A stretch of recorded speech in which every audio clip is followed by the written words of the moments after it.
I said I want a simple layout.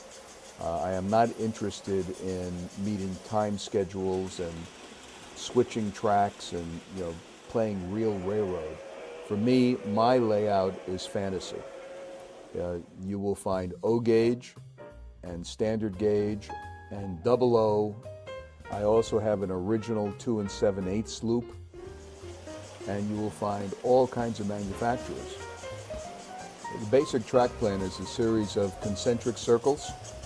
I run the trains in opposite directions, and that gives it a real sense of being busy and a lot of action. There's a second level so that I can get a little more perspective in things.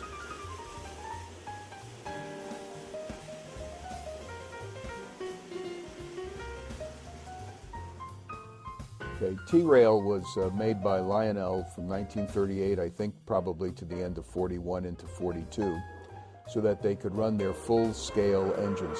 The thing that's really nice about T-Rail is that you can run anything on it, and it runs the modern stuff that's made yesterday, as well as the really old trains. And so I wanted one loop all the way around the outside so I could run the scale Hudsons. So that's the story about T-Rail. David's control panel is the best organized we've ever seen. It's located in the center of the layout. Access to it is through a drawbridge that uses counterweights for easy raising and lowering. The layout is powered by 5 Z transformers and a modern ZW with 4 power bases. David uses Trainmaster command control in both conventional and command modes to run his trains. He uses the original controllers and switches to operate his many accessories.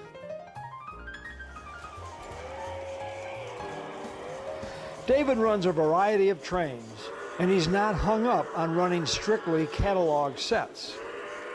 I like standard gauge. There's something about the size of standard gauge. I have to say I'm not a total fan of modern standard gauge, but like for instance the Hiawatha set that Lionel made, I think that's great because they did not copy anything from the past.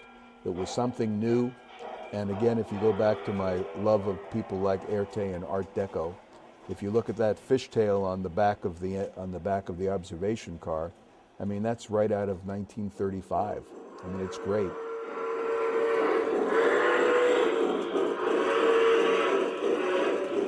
Thanks, boss. Glad to have the green light. 3 out.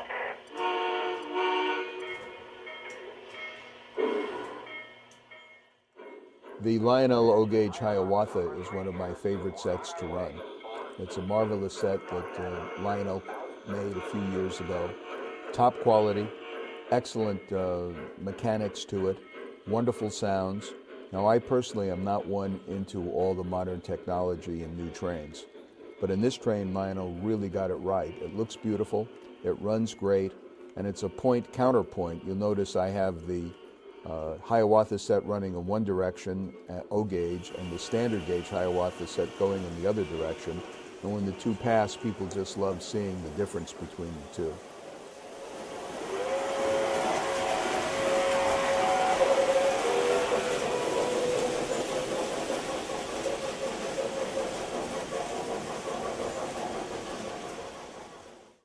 I also enjoy running a 1958 Lionel Black and Gold Virginian.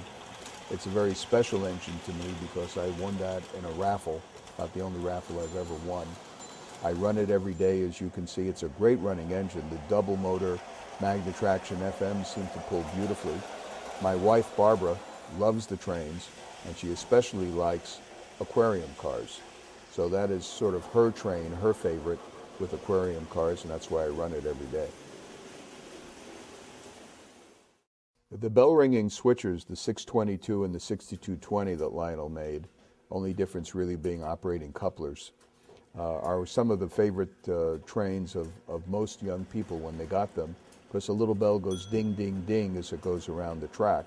And you happen to put on that train some extremely rare and valuable Lionel cars, and some people would be aghast that I would be running those cars. But again, trains are made to be run. Trains are made to be played with, not just to be looked at.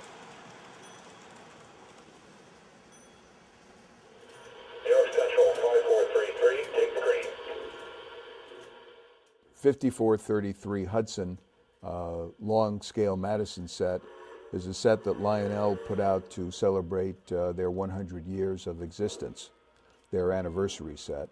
It's a beautiful engine. It runs very well, and I like the proportionality of the cars. The cars are basically scale. Most Madison cars, as you know, are short. They're not made, they don't even want it to be scale. These are scale cars. The engine pulls 7 or 8 cars easily.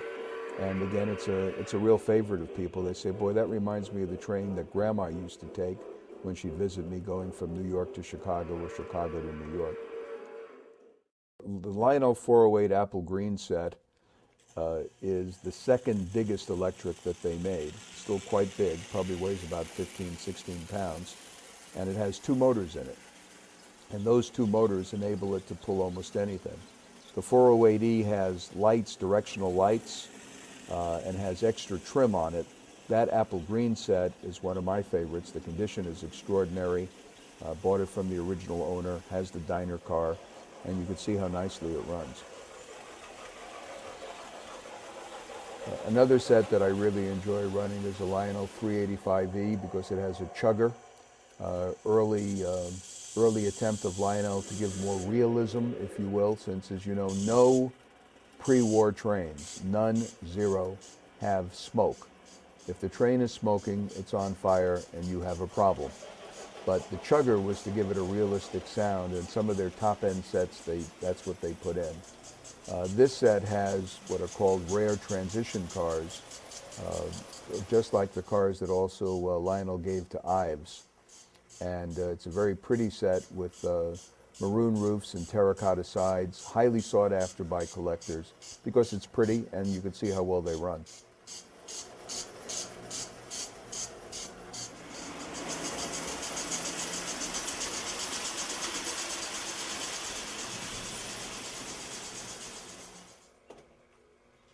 And then one of the things that everybody really loves is the monorail. That's a 75-foot loop of 1931 Leland Detroit monorail. It's everybody's favorite. They say, oh my, it's just like the one at Disneyland. It could well be, I'm not quite sure about that. But it runs pretty well, and it's impossible to uncouple it or to have it crash. They will not come off the rails. And you got all the trains going back and forth and the monorail screaming over it. It just gives a very, very interesting feel to it. Yeah, if I were a Viking and I believed in Valhalla and I got to take 10 things with me to the afterlife to play with, the door fan crane would definitely be one of them. Most door fan cranes have not survived because of the bad die cast. The metallurgy had a lot of bad zinc in it. This is one of the few that for some reason it didn't warp. And you saw how well it ran. That's all original. Nothing has been changed. Nothing has been added. So I feel very lucky to have one that is still intact, and not only intact, but operates. The Russian train man is obviously like a Lionel 45 gateman. If you look very carefully at it, when the little man comes out, he has a definite Russian look to him, not an American look. That's a very interesting station. It's an old Ives double-dome station. That's a wonderful station. The trains go right through it, as you can see, the big standard gauge. And all the little platforms provide a place for the wonderful extras, the people, the baggage carts, the porters, that to me make a toy train layout a lot of fun. Well, if you have trains, you have to have other ways of transportation. And we loved airplanes. We couldn't afford to fly on airplanes. And they really weren't used too much for commercial purposes, at least for the average folk. And I just thought that having various size airplanes over the train layout would just kind of add to the ambience of it. And you saw the one plane that I find really fascinating, the plane that we ran there by JEP, JEP of France, made in 1950, counterbalanced on the pylon. And it's very much like the old airplanes that they were going to have when you could fold up the wings, put your propeller on the top of it, and fly to work. I mean, that's the way the propeller is canted that moves the plane around. That's actually the propeller that's moving the plane. There's no mechanical chain or something that brings it around. So I think it's a great toy, and it wasn't made very long. I believe it was 1950, made in Paris, France. Lionel neon sign I got from a train store that went out of business in Oakland, California. And it's very pretty. I probably should turn it on more, but everybody really likes it. I wish it said made by Lionel. It doesn't. I don't know whether Lionel actually made it or the store had it made, but as you saw, the colors are right on. I mean, they're the Lionel colors, so if it was good enough for the train store, it's good enough for me. When people come into this room, there are three words that I hear all the time. Oh my God. They usually throw up their hands and say, wow, look at all these trains. They want to know the history of trains. Young people, when I say young people under 40, sometimes knew that their father or their grandfather may have had a love of trains. And I call everything in this room BT, for before television. And I used to think it was the greatest thing in the world to be able to turn the lights off at night and have the little tiny light on the back of the 2420 Lionel work caboose that came with that 726 set I told you about that my father got me in 1946. To turn off the lights in the house and have that go around and that little light up the whole room, well, that was thrilling because we didn't have a television set. That was our entertainment.